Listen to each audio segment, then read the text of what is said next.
ಹಸಿರ ಸಿರಿಯ ನಡುವೆ ಕಂಗೊಳಿಸುತ್ತಿರೋ ಸರ್ಕಾರಿ ಶಾಲೆ. ಮಕ್ಕಳಿಗೆ ಮನ ಮುಟ್ಟುವಂತೆ ಪಾಠ ಮಾಡುತ್ತಿರೋ ಶಿಕ್ಷಕರು, ಕಲಿಕೆಯಲ್ಲಿ ತೊಡಗಿಕೊಂಡಿರೋ ಮುದ್ದು ಮಕ್ಕಳು. ಹೌದು, ಇದು ಬೆಳಗಾವಿ ಜಿಲ್ಲೆಯ ಚಿಕ್ಕೋಡಿ ತಾಲೂಕಿನ ನವಲಿಹಾಳ ಗ್ರಾಮದ ಹೃದಯ ಭಾಗದಲ್ಲಿರುವ ಸರ್ಕಾರಿ ಹಿರಿಯ ಕನ್ನಡ ಪ್ರಾಥಮಿಕ ಶಾಲೆಯಲ್ಲಿ ನಿತ್ಯವೂ ಕಂಡುಬರುವ ಚಿತ್ರಣ. ಬಹುತೇಕ ಶಾಲೆಗಳಲ್ಲಿ ಇರೋದೇ ಇದು. ಇದರಲ್ಲೇನೋ ಸ್ಪೆಷಲ್ ಅಂದ್ರ ಇಲ್ಲೇ ಇರೋದು ನೋಡಿ ವಿಶೇಷ. ಕೈಯಲ್ಲಿ ಪುಸ್ತಕ ಹಿಡಿದು ಪಾಠ ಮಾಡ್ತಾ ಇದ್ದಾರಲ್ಲ ಇವರು ವಿಶ್ವನಾಥ ಧುಮಾಳ ಅಂತ. ಈ ಶಾಲೆಯ ಮುಖ್ಯ ಶಿಕ್ಷಕರು. ಹೌದು, ಎಲ್ಲೆಡೆಗಿಂತ ಇವರೊಂದಿಷ್ಟು ಡಿಫ್ರೆಂಟ್ ಆಗಿರೋ ಕೆಲಸಗಳನ್ನು ಮಾಡಿದ್ರಿಂದಲೇ ಶಾಲೆಯಲ್ಲಿ ಮಕ್ಕಳ ಕಲರವ, ಶುಚಿಯಾದ ಪರಿಸರ, ಹಸಿರ ಸಿರಿಗೆ ಕಾರಣವಾಗಿದೆ. ಪ್ರತಿ ವರ್ಷ 10 ಮಕ್ಕಳಂತೆ ಕಳೆದ 5-6 ವರ್ಷಗಳಿಂದ ಮುಖ್ಯ ಶಿಕ್ಷಕ ವಿಶ್ವನಾಥ ಧುಮಾಳ ಅವರು ಇದುವರೆಗೆ 60ಕ್ಕೂ ಹೆಚ್ಚು ವಿದ್ಯಾರ್ಥಿಗಳನ್ನು ಶೈಕ್ಷಣಿಕ ದತ್ತು ಪಡೆದುಕೊಂಡು ಅವರ ಶಿಕ್ಷಣ ಮತ್ತು ಆರೋಗ್ಯದ ಜವಾಬ್ದಾರಿಯನ್ನು ತಮ್ಮ ಹೆಗಲಿಗೆ ಏರಿಸಿಕೊಂಡಿದ್ದಾರೆ. ಹೀಗಾಗಿ ನವಲಿಹಾಳ ಗ್ರಾಮದ ಸರ್ಕಾರಿ ಶಾಲೆಯಲ್ಲಿ ಇದೀಗ 300ಕ್ಕೂ ಹೆಚ್ಚು ಮಕ್ಕಳು ಓದುತ್ತಿದ್ದಾರೆ. ಶಾಲೆಯಿಂದ ಹೊರಗುಳಿದ, ದನ ಕಾಯುವ, ಬೆಟ್ಟಗುಡ್ಡ ತೋಟ ಪಟ್ಟಿಗಳಲ್ಲಿರುವ ಹಾಗೂ ಅಲೆಮಾರಿ ಮಕ್ಕಳನ್ನೇ ಹೆಚ್ಚಾಗಿ ಇವರು ದತ್ತು ಪಡೆದುಕೊಂಡಿದ್ದಾರೆ. ಪ್ರತಿ ವರ್ಷ ಎಷ್ಟೆಲ್ಲ ಮಕ್ಕಳನ್ನು ದತ್ತು ಪಡೆದುಕೊಳ್ಳಲಾಗುತ್ತಿದೆ ಎಂಬ ಕುರಿತು ಲಿಖಿತವಾಗಿ ಸಂಬಂಧಿಸಿದ ಬಿಇಒ ಹಾಗೂ ಡಿಡಿಪಿಐ ಅವರಿಗೆ ಮಾಹಿತಿ ನೀಡಿಯೇ ದತ್ತು ಪಡೆದುಕೊಳ್ಳುತ್ತಿದ್ದುದರಿಂದ ಶಿಕ್ಷಣ ಇಲಾಖೆಯ ಪ್ರೋತ್ಸಾಹವೂ ಇವರಿಗೆ ದೊರೆತಿದೆ.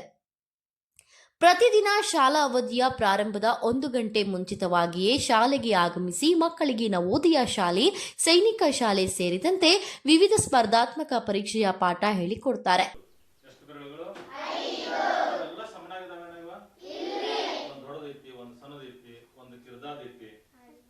ಪ್ರತಿಯೊಂದು ಬೆರಳನ್ನು ಅದರದೇ ಆದ ಕಾರ್ಯಗಳಿಗೆ ನಾವು ಬಳಸುತ್ತೇವೆ. ನಾವು ಹೆಬ್ಬಟ್ಟು ಒಂದ್ ಕಡೆ ಉಪಯೋಗ ಮಾಡ್ತೀವಿ, ಬೆರಳುಗಳನ್ನು ಮಾಡಿದ್ರೆ 5 ಬೆರಳುಗಳನ್ನು ಒಟ್ಟಿಯಾಗಿ ನಾವು ಏನ್ ಮಾಡ್ಬೇಕಾಗ್ತದೆ, ಹಿಡಿಬೇಕಾಗ್ತದೆ. ಒಂದು ವಸ್ತು ಹಿಡಿಬೇಕಾದ್ರೆ ಹಿಂಗ್ ಹಿಡಿದ್ರೆ ಬರ್ತಿತ್ತಂದ್ರ ಒಕ್ಕಟ್ಟಿರ್ಬೇಕು. ಬೆರಳಿನ ಆಕಾರ ಸ್ವರೂಪ ನಮ್ಮ ಗಮನಕ್ಕೆ ಬರುವುದಿಲ್ಲ. ಬೇಸಿಗೆ ರಜೆಯಲ್ಲಿ ಉಚಿತವಾಗಿ ಮಕ್ಕಳಿಗೆ ಶಿಬಿರ ಆಯೋಜನೆ ಮಾಡಿ ನಾಟ್ಯ, ಸಂಗೀತ, ಸ್ಕೇಟಿಂಗ್, ಚಿತ್ರಕಲೆ ಮುಂತಾದವುಗಳನ್ನು ಇನ್ನಿತರೆ ಶಿಕ್ಷಕರ ಸಹಕಾರದಿಂದ ಹೇಳಿಕೊಡಲಾಗುತ್ತದೆ. ಓರ್ವ ವಿಕಲಚೇತನ ಮಗುವನ್ನು ದತ್ತು ತೆಗೆದುಕೊಂಡಿರೋ ಮುಖ್ಯ ಶಿಕ್ಷಕ ವಿಶ್ವನಾಥ ಧುಮಾಳರವರು ವರ್ಷಕ್ಕಾಗುವಷ್ಟು ರೇಷನ್, ಬಟ್ಟೆ ಮುಂತಾದವುಗಳನ್ನು ಅವರ ಮನೆಗೆ ತಲುಪಿಸುವ ಮೂಲಕ ಮಾನವೀಯತೆ ಮೆರೆದಿದ್ದಾರೆ ಎಂದು ಆ ಮಗುವಿನ ತಾಯಿ ಕಣ್ಣವ್ವ ಮಾನೆ ಹೇಳುತ್ತಾರೆ. ನಮ್ಮ ಅವಳಿಜಾರು ಹುಡುಗರು ಆಡ್ದಾವ್ರಿ, ಅದರೊಂದೊಂದು ಅಂಗಕಲ್ ಹುಡುಗಿತ್ರಿ. ಅದಕ್ಕೆ ರೇಷನ, ಮೊಟ್ಟೆ, ಬಾಳೆಹಣ್ಣು, ಪುಸ್ತಕ, ಡಾಕನ್ ಖರ್ಚೆಲ್ಲ ಸರ್ ನೋಡ್ತಾರೆ. ಬಾಳೆಹಣ್ಣು ಕೊಡ್ತಾರೆ, ಡಾಕನ್ ಖರ್ಚು, ಬ್ಯಾಗ, ಪೆನ್ಸಿಲ್ ಎಲ್ಲ ಕೊಡ್ತಾರೆ. ಬುಕ್ಸ, ಪೆನ್ನು ಸಹಾಯ ಮಾಡಿದಾರೆ. ವಿಶ್ವನಾಥ ಧುಮಾಳ ಅವರು ಶಿಕ್ಷಕರಾಗಿ ನವಲಿಹಾಳಕ್ಕೆ ಬಂದಾಗಿನಿಂದ ಶಾಲೆಯ ಚಿತ್ರಣವನ್ನೇ ಬದಲು ಮಾಡಿದ್ದಾರೆ.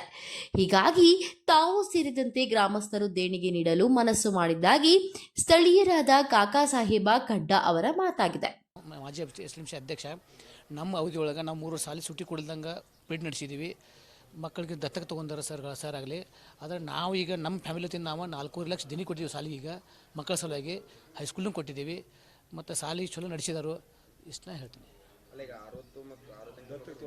ದತ್ತ ತೊಗೊಂಡಾರ ಸರ್, ಅವರಿಗೆ ಸರ್ ಸಾಲಿ ನಮ್ಮ ಬುಕ್ ಆಗಲಿ, ಅದನ್ನು ಪ್ಯಾಂಡ್ರ ಒಂದು ಇದಾಗಲಿ ಎಲ್ಲ ಟೋಟ್ಲಿ ಎಲ್ಲ ಮಾಡಿರ್ತೀವಿ ನಾವು. ಹಾಂ, ಟೋಟ್ಲಿ ಎಲ್ಲ ಸರ್. ಅಂದರೆ ದವಾಖಾನೆ ಆಯಿತು, ಬುಕ್ ಆಗಲಿ, ಅವ್ರ ಮನ್ಯಾಗ ಸಮಸ್ಯೆ ಬಂದ್ರೆ ಭೇಟಿಯಾಗಿ ಬರ್ತೀರಿ. ಮಕ್ಕಳನ್ನು ಶೈಕ್ಷಣಿಕ ದತ್ತು ಪಡೆದುಕೊಂಡು ಶಿಕ್ಷಣ ನೀಡುತ್ತಿರುವುದು ನನಗೆ ಹೆಮ್ಮೆ ಎನಿಸುತ್ತದೆ ಎಂಬ ಮಾತುಗಳನ್ನು ಮುಖ್ಯ ಶಿಕ್ಷಕ ವಿಶ್ವನಾಥ ಧುಮಾಳ ಹೇಳುತ್ತಾರೆ. ನಾನು 2021ರಲ್ಲಿ ಒಂದು 10 ಮಕ್ಕಳನ್ನ ದತ್ತಕ್ಕೆ ತಗೋತೇನೆ ಶೈಕ್ಷಣಿಕವಾಗಿ. ದತ್ತಕ್ಕೆ ತಗೋಬೇಕಂದ್ರೆ ಪ್ರೇರಣೆಯಾಗಿ ಶಾಲೆಯಿಂದ ಹೊರಗುಳಿದ ಮಕ್ಕಳು, ಆ ಶಾಲೆಯಿಂದ ಹೊರಗುಳಿದ ಮಕ್ಕಳನ್ನು ನಾವು ಬೇರೆ ಬೇರೆ ಕಡೆ ಹೋಗಿದ್ದ ಮಕ್ಕಳನ್ನು ತಂದು ಪುನಃ ಅವರಿಗೆ ವಯಸ್ಸಿಗೆ ಅನುಗುಣವಾಗಿ ನಮ್ಮ ಶಾಲೆಯಲ್ಲಿ ಅವರ ಹೆಸರನ್ನು ನೋಂದಣಿ ಮಾಡ್ಕೋತೀವಿ.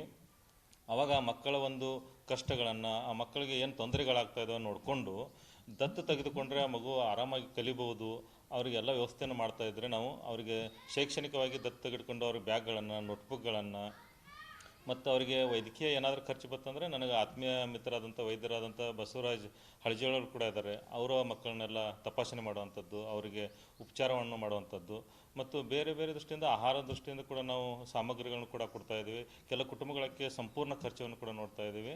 ಈ ಒಂದು ಪ್ರಕ್ರಿಯೆಯನ್ನು ನಾವು ಸುಮಾರು 2021ರಿಂದ ಈಗ ಇಲ್ಲಿವರೆಗೆ ಸುಮಾರು 68 ಮಕ್ಕಳು ದತ್ತಕ್ಕೆ ತೆಗೆದುಕೊಂಡಿವಿ. ಆ ಎಲ್ಲ ಮಕ್ಕಳಿಗೆ ಶೈಕ್ಷಣಿಕವಾಗಿ ಆರೋಗ್ಯ ದೃಷ್ಟಿಯಿಂದ ಹಾಗೂ ತರಬೇತಿಗಳನ್ನು ಕೂಡ ನಾವು ಉಚಿತಗಳನ್ನು ಕೊಡ್ತಾ ಇದ್ದೀವಿ ಆ ಮಕ್ಕಳಿಗೆ. ಮತ್ತು ನವೋದಯ ಕೋಚಿಂಗ್ಗಳನ್ನು ಕೊಡ್ತಾ ಇದ್ದೀವಿ. ಮೊರಾರ್ಜಿ ದೇಸಾಯಿ ಕೋಚಿಂಗ್ಗಳನ್ನು ಶಾಲೆಗಿಂತ ಮುಂಚಿತವಾಗಿ ಕೊಡ್ತಾ ಇದ್ದೀವಿ. ಶಾಲೆಯಿಂದ ಹೊರಗುಳಿದ ಮಕ್ಕಳನ್ನು ನಾವು ಅವರ ಜೊತೆ ನಾವು ಸಂದರ್ಶನ ಮಾಡಿದಾಗ ಯಾಕೆ ಮಗು ಶಾಲೆಯಿಂದ ಹೊರಗುಳಿತಾ ಇದೆ, ಅವರಿಗೆ ಏನು ವ್ಯವಸ್ಥೆ ಆಗ್ತಾ ಇಲ್ಲ ಅನ್ನುವಂಥದ್ದು ಮನಗಂಡು ಅವುಗಳನ್ನು ದತ್ತಕ್ಕೆ ತೆಗೆದುಕೊಂಡಿದ್ದರೆ ಆ ಮಕ್ಕಳು ಶೈಕ್ಷಣಿಕವಾಗಿ ಯಾವುದೇ ರೀತಿ ಹಿಂದುಳಿಯೋಕ್ಕೆ ಸಾಧ್ಯ ಇಲ್ಲ. ಅವರು ಸಂಪೂರ್ಣವಾಗಿ ಏನು ಶೈಕ್ಷಣಿಕವಾಗಿ ದತ್ತು ತೆಗೆದುಕೊಳ್ತೀವಲ್ಲ ಆ ಮಕ್ಕಳಿಗೆ ನಾವು ಆರೋಗ್ಯ ದೃಷ್ಟಿಯಿಂದ ಹಾಗೂ ಸಾಮಗ್ರಿ ದೃಷ್ಟಿಯಿಂದ ಅವರಿಗೆ ಉಚಿತವಾಗಿ ಕೊಡೋದ್ರಿಂದ ಆ ಮಗು ಉತ್ಸಾಹದಿಂದ ಶಾಲೆಗೆ ಬಂದು ಕಲಿಯೋಕ್ಕೆ ಗುಣಮಟ್ಟದ ಶಿಕ್ಷಣ ಪಡಲಿಕ್ಕೆ ಅನುಕೂಲ ಆಗ್ತದೆ ಮಕ್ಕಳಿಗೆ ಕೂಡ. ಒಟ್ಟಿನಲ್ಲಿ ಸರ್ಕಾರಿ ಶಾಲೆ ಅಂದ್ರೆ ಮೂಗು ಮುರಿಯೋ ಜನರು ಇದೀಗ ತಮ್ಮ ಮಕ್ಕಳನ್ನು ಇದೇ ಶಾಲೆಯಲ್ಲಿ ಓದಿಸಲು ಮುಂದಾಗಿರೋದೇ ಶೈಕ್ಷಣಿಕ ದತ್ತು ತೆಗೆದುಕೊಂಡು ಕ್ರಾಂತಿ ಮಾಡಿರೋ ಶಿಕ್ಷಕ ವಿಶ್ವನಾಥ ಧುಮಾಳ ಅವರ ಇಚ್ಛಾಶಕ್ತಿ ಹಾಗೂ ಗ್ರಾಮಸ್ಥರು ಸರ್ಕಾರಿ ಶಾಲೆ ಮೇಲಿಟ್ಟ ನಂಬಿಕೆ ಪ್ರೀತಿಯೇ ಕಾರಣ. ಈ ವಿಡಿಯೋ ತಮಗೆ ಇಷ್ಟ ಆಗಿದ್ರೆ ಲೈಕ್ ಮಾಡಿ, ಶೇರ್ ಮಾಡಿ, ತಮ್ಮ ಅಭಿಪ್ರಾಯವನ್ನು ಕಮೆಂಟ್ ಬಾಕ್ಸ್ನಲ್ಲಿ ತಿಳಿಸಿ. ಹಾಗೇನೇ ನ್ಯೂಸ್ ಆನ್ ಕನ್ನಡ ಚಾನೆಲ್ನ ಸಬ್ಸ್ಕ್ರೈಬ್ ಮಾಡದೇ ಇದ್ದಲ್ಲಿ ಕೂಡಲೇ ಸಬ್ಸ್ಕ್ರೈಬ್ ಮಾಡಿ.